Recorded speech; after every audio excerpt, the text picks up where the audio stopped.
My stepbrother, who had always been the spoiled child of our family, attacked me one night because I refused to hand him money. But he didn't know that I had recorded everything, and that single mistake landed him straight in jail. Growing up, my childhood was filled with memories where Ethan, my stepbrother, was everyone's favorite. My parents, Daniel and Claire, were very traditional and always believed he would take care of them in their old age. As for me, they acted like I wouldn't amount to anything. They spoiled him with outings while they told me to just stay in school. I'll never forget. On his 8th birthday, they gifted him a brand new Game Boy. I wanted one too, but he never let me touch his. And when I dared to ask for my own, I was scolded for being rude. From then on, I stopped asking for anything. I remember going to bed hungry once, simply because no one told me when dinner was ready, and I was too embarrassed to ask.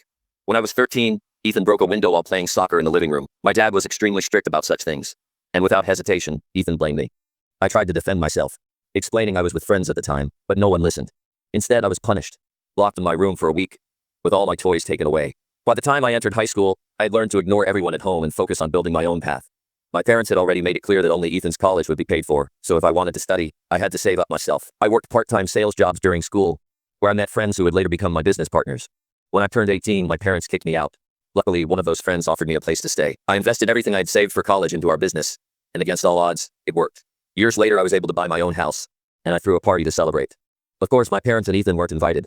Still, Ethan somehow got my address and showed up anyway, wearing a suit as if he belonged there.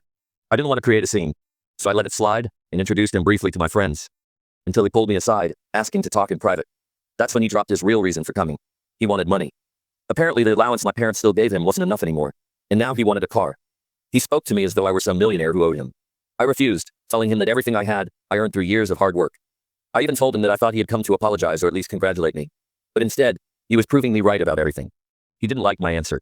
His face twisted in anger, and he started shoving me, threatening me if I didn't comply. When I stood firm, he yanked my ear so violently that he nearly tore it off. Pain shot through me as blood covered the carpet. My guests rushed in, yelling at him, but he panicked and tried to run.